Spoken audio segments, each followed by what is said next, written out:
O conflito Irã-Israel está ficando cada vez mais grave e crítico em termos de guerra nuclear.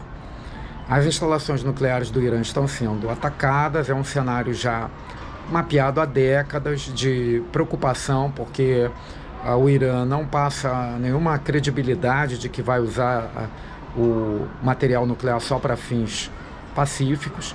E o conflito cada vez mais extremo, um país dizendo que quer exterminar o outro. Isso leva a crer que a gente vai ter um crescente aí das consequências de uma guerra nuclear.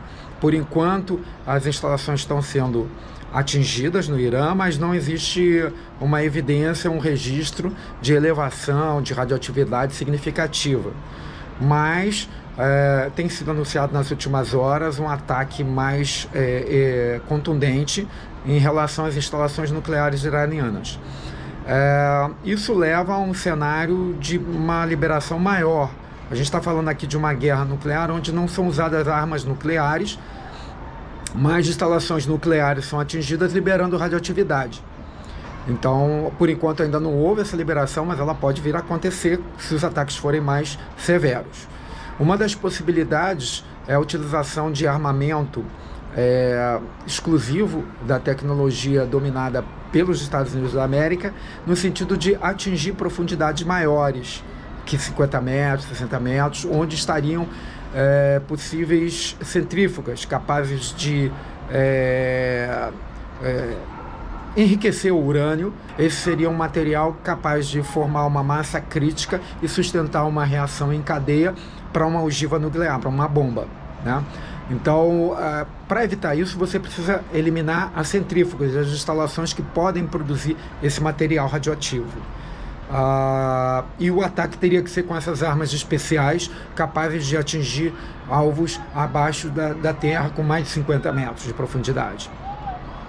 A outra possibilidade seria a utilização de armas nucleares para fazer isso, não armas convencionais. Por enquanto não se fala nisso, mas é muito difícil saber depois do ataque se foi usada uma arma convencional ou se foi usada uma arma com a energia nuclear envolvida, e porque a poluição que vem depois pode ser alegado que venha da instalação nuclear ou do artefato que foi utilizado.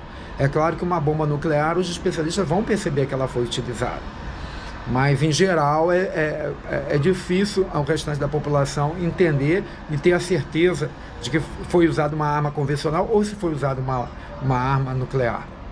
E você pode dosar que tipo de arma que intensidade ela vai produzir.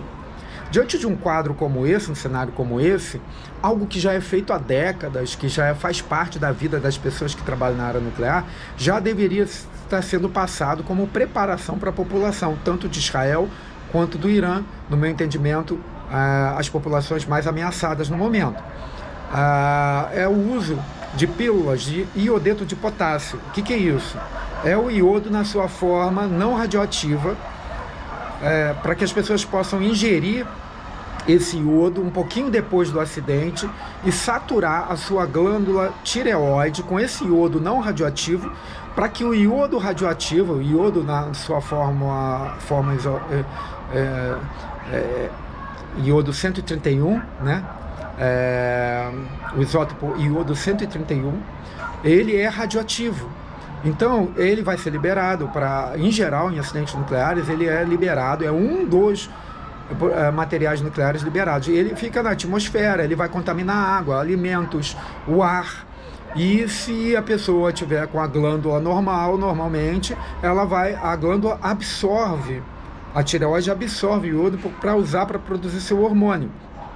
Então, é melhor tomar o comprimido logo, assim que acontece o acidente, para que naquele momento o iodo não radioativo sature a glândula tireoide, e assim o iodo radioativo passe pelo corpo da pessoa, vai causar danos, mas vai sair do corpo e os danos serão menores, enquanto que se a pessoa não tomar o comprimido de iodeto de potássio, o iodo vai ser acumulado, a glândula vai ficar saturada com iodo radioativo. Então, faz parte do treinamento da área nuclear, as pessoas que trabalham com radioatividade, com risco de acidente nuclear, a utilização dessa pílula de iodeto de potássio quando necessário. Então, as instalações nucleares possuem essas pílulas, guardam, mantêm para os seus operadores no caso de um acidente.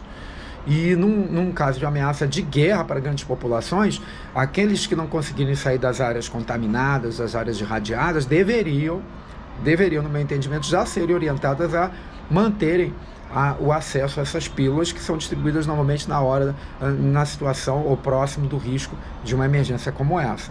Então, no meu entendimento, deveria estar havendo já essas preparativas. Lembrando que isso não é motivo para pânico, porque o iodo ele é presente em medicamentos, nos alimentos também. O problema é o iodo radioativo, que vai ser liberado se houver um acidente, se houver um ataque nuclear. E não adianta ficar no si e não tomar uma atitude preventiva. Então, o ideal é que essas pílulas sejam distribuídas na região, nos locais mais prováveis de ter uma liberação. Lembrando que não é só o iodo, tem o césio, uma série de outros produtos de fissão que são liberados na hora de um acidente nuclear.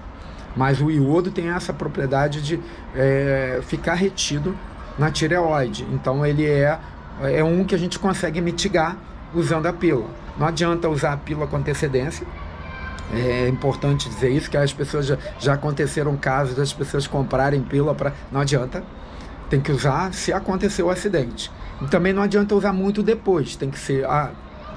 houve a liberação, tem que dar informar a população e a população deve ingerir a pílula preventivamente para evitar esse acúmulo de iodo 131 na tireoide. É uma situação extrema, mas que a gente já sabe que ela é real há décadas de poder acontecer. E na área mesmo nuclear, as pessoas já trabalham com isso sem nenhuma preocupação, não é um motivo, como se fosse um remédio para um problema, né? Só que é um problema que só acontece quando existe ou um vazamento nuclear ou uma liberação por um ato hostil, por uma sabotagem ou por um ato de guerra. Então, esse é o cenário que nós estamos vivendo hoje em relação ao Irã e Israel, e no meu entendimento, o que eu penso que em termos de gerenciamento de riscos, de proteção de cidade, proteção de população civil, e até mesmo os militares envolvidos, isso deveria já estar sendo mais comunicado. As informações que a gente tem é que não existem preparativas nesse sentido, pelo menos não são veiculadas.